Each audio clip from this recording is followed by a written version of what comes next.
I made a video a little while ago called Keep Nightwing Consistent, and my only complaint in that video, which some people seem to agree with, is that Nightwing's skill level seems to be pretty inconsistent when actually fighting Batman. We'll get statements and a few showings here and there to show us that, yeah, he's equal to or even greater than Batman. But we've also gotten a lot of examples of him not being built like that. We've got him jumping Batman with the Bat family and still getting cooked. We've got him losing to a nerfed Batman and holding back Batman. I mean, Batman has whooped Nightwing's ass. And these are things I brought up in that video, but I only bring that up here because now we've got DC KO Night Fight number 1, where Bruce ends up going to a different universe. In this universe, his version of himself went crazy and murdered his own sons. And the only son to survive this onslaught seems to be Dick Grayson, who is now Batman, and it's been 20 years since that event. Now that's just my guess, since this Dick Grayson is clearly much older, with gray hairs on the sides and the back of his head.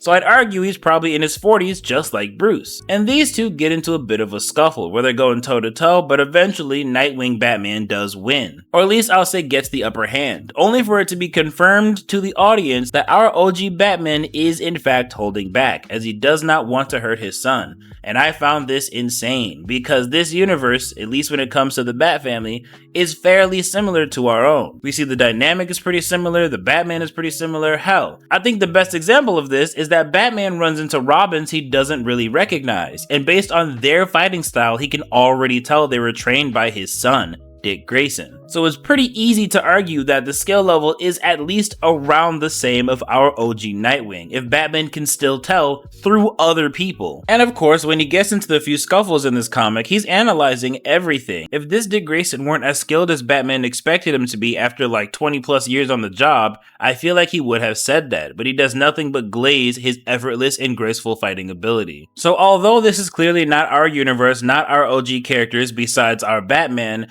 I still think this is more than similar enough to be brought up in the conversation of why the hell Dick Grayson doesn't just wash Batman. Why didn't he perform significantly better against a holding back Batman if he is pretty similar to our own, but way more experienced? I am now re-bringing up the same issue I had before. Why isn't Nightwing's skill level ever consistent when he's finally put face to face with his father? He'll cook him and then he won't cook him and then they're tied and then he'll lose to a nerf version of him and then he'll lose while jumping him. It's never been consistent. The statements are pretty consistent, that is equal to or greater than, but the showings are not. And I think there's a very easy fix to this. I think the new statements, the new status quo should be Dick Grayson, Richard Grayson, the Nightwing, or the Batman in this universe, is almost as good as the OG. Almost as skilled, almost as strong, because then these wins and losses and all this weird wonky stuff that happens when they fight each other would all start to make more sense. Because if he's almost as good and he's like 20 years younger, then he's got a lot of room to grow and be better, and that eventually he simply will be better. But trying to convince us that they're equal and then constantly showing Batman whoop his ass or lose while holding back or win while nerfed, it just doesn't really make any sense, because the statements are really consistent and the showings really aren't. But at the end of the day, it is comic books, and honestly, the Bat family's power levels as a whole has never really been consistent, so this will probably always be the case. The fight just reminded me of the video I made before, where like I said, Nightwing really doesn't perform like the statements say he should. But let me know how you guys felt about the fight. How'd you guys feel about the Night Fight comic as a whole? Either way, I hope y'all enjoyed my video, and I will catch you on the next one.